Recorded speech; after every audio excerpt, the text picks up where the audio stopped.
ঢাকা দক্ষিণ সিটিতে হাম রুবেলা জরুরি টিকাদান কর্মসূচি নিয়ে জানাতে খিলগাঁও থেকে আমাদের সাথে যুক্ত হচ্ছেন জিনিয়া কবির সূচনা। আপনি সকাল থেকে রয়েছেন টিকাদান কেন্দ্রে, কি চিত্র দেখছেন টিকাদান কর্মসূচির এবং যারা টিকা নিতে আসছে সেসব বাচ্চাদের অভিভাবকরা কি বলছেন?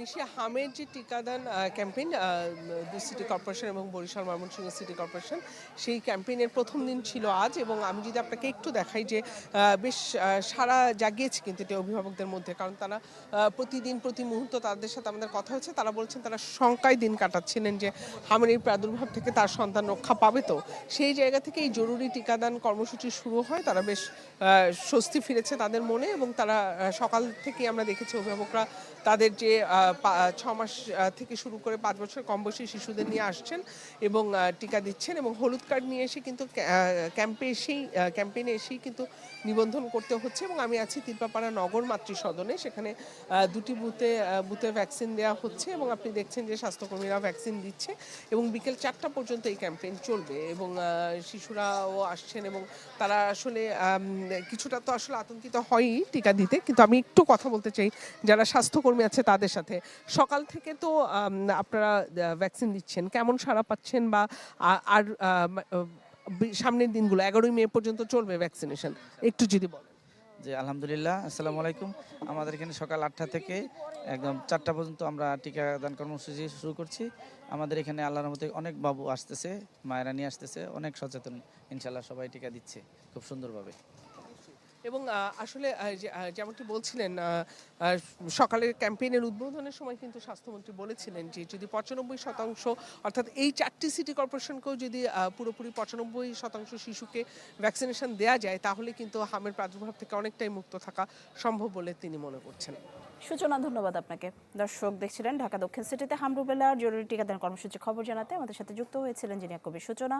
এবার হামের প্রকোপের খবর জানাবো। ঝালকাঠি এবং বরিশাল থেকে আমাদের সহকর্মীরা যুক্ত হবেন। ঝালকাঠি থেকে যুক্ত আছেন রতন আচার্য এবং বরিশাল থেকে যুক্ত হচ্ছেন কাউসার হোসেন রানা। শুরুতে রতন আচার্যের কাছে যাব। রতন, আপনি যে মেডিকেল কলেজটিতে আছেন সেখানে হাম আক্রান্ত রোগীদের সংখ্যা কেমন এবং চিকিৎসা সেবার ব্যাপারে জানাবেন।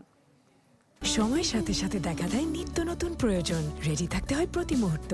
তাই এলো ইনোভার, যেন আপনি লাইফে থাকেন রেডি প্রতিদিন। ইনোভার, ডিজাইনড ফর নাও। নিশি ঝালকাঠিতে ক্রমশই বাড়ছে কিন্তু এই হাম এবং রুবেলা আক্রান্তের সংখ্যা। শিশুদের পাশাপাশি বড়রাও আক্রান্ত হয়ে বিভিন্ন হাসপাতালে ভর্তি হয়েছে।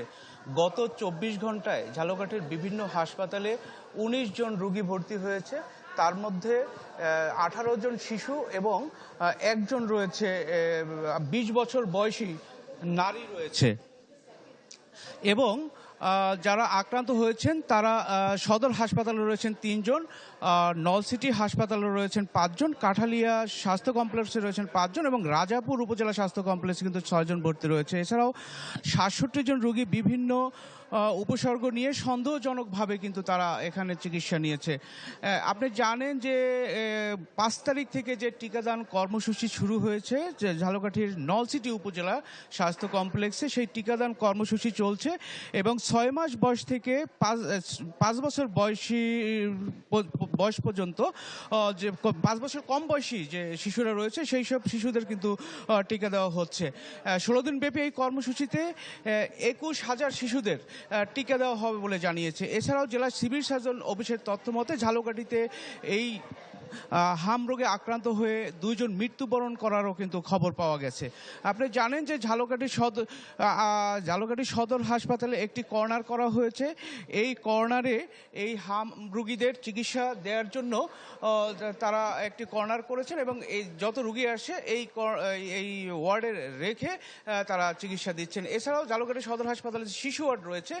বিভিন্ন জ্বর সর্দি কাশি উপসর্গ নিয়ে প্রায় 15টি শিশু এখানে চিকিৎসা নিচ্ছে। নিশি ঝালকাঠি থেকে আমার কাছে ধন্যবাদ রতন আচার্য। আমরা কাউসার হোসেন রানার কাছে যাব। রানা, যেমনটি দেখতে পাচ্ছি আপনি কোন একটি টিকাদান কেন্দ্রে রয়েছেন, সেখানে কত বছর বয়সী বাচ্চারা বেশি টিকা নিতে আসছেন, সব মিলিয়ে জানাবেন টিকাদান কর্মসূচির খবর।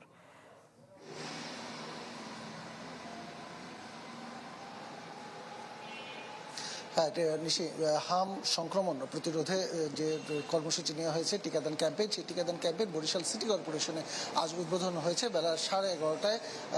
বরিশাল সিটি কর্পোরেশনের প্রশাসক বিলকিস আক্তার জাহান শিরিন এই কর্মসূচি উদ্বোধন করেন বরিশালের মল্লিকা কিন্ডার গার্ডেনে। এবং এই কিন্ডার গার্ডেনে আমি এসে দেখেছি যে এখানে যেটি জানতে চেয়েছিলেন যে শিক্ষার্থী যারা বিশেষ করে শিশু থেকে 6 মাসের বেশি বয়স থেকে শুরু করে 4-5 বছর বয়সী যে শিশুরা রয়েছে তারাই মূলত এখানে বেশি টিকা দিয়েছে। এটি যেহেতু কিন্ডার গার্ডেন এবং এই কিন্ডার গার্ডেনের যারা শিক্ষার্থী তারাই মূলত এখানে এসেছে সেই টিকাদান গ্রহণের জন্য। আমরা একটু প্রথমে কথা বলে নিতে চাই এখানে যারা টিকাদান কার্যক্রমটি বাস্তবায়ন করছেন, টিকা দিচ্ছেন তাদের সাথে। আপনারা কেমন দেখেছেন? আপনারা তো সকাল থেকে টিকা দিচ্ছেন, তো কেমন সাড়া পাচ্ছেন শিশু এবং সেই অভিভাবকদের? আমাদের সকালবেলা মাননীয় মহোদয় আসছিল, মেয়র সাহেবা, সে আইসিয়া উদ্বোধন করছে, খুব ভালো। অনেক বাচ্চারা আসছে, রুম মানে আটায়নায় এত বাচ্চারা ভিড় পরিমাণ হয়েছে। এখন তো বাচ্চাদের একটু গোসল খাবার খাওয়াইতে নিয়েছে, তারা একটু খাওয়া দাওয়া কইরা তারপর আসবে। কতজন টিকা নিয়েছে এখন পর্যন্ত? 100-র বেশি। 100-র বেশি শিশু টিকা নিয়েছে। এবং আমাদের সাথে কথা হয়েছে বরিশাল স্বাস্থ্যের পরিচালক ডাক্তার শ্যামল কৃষ্ণ মণ্ডলের সাথে। তিনি যে বিষয়টি জানিয়েছেন যে টিকা নেয়ার জন্য অভিভাবকদের মধ্যে যে স্বতঃস্ফূর্ত এবং সচেতনতা রয়েছে এটি কিন্তু একটি ভালো লক্ষণ, যাতে করে টিকা হামের যে সংক্রমণ রয়েছে এটি একটি কমার সম্ভাবনা রয়েছে। এর সাথে একটু জানিয়ে রাখি যে বরিশাল সিটি কর্পোরেশনে 42,210 জনকে এই টিকার আওতায় আনা হবে। এই ছিল বরিশালের পরিস্থিতি। ধন্যবাদ রানা আপনাকে। দর্শক দেখছিলেন হামের প্রাদুর্ভাব এবং টিকাদান কর্মসূচির খবর জানাতে ঝালকাঠি এবং বরিশাল থেকে আমাদের সহকর্মীরা যুক্ত হয়েছিলেন।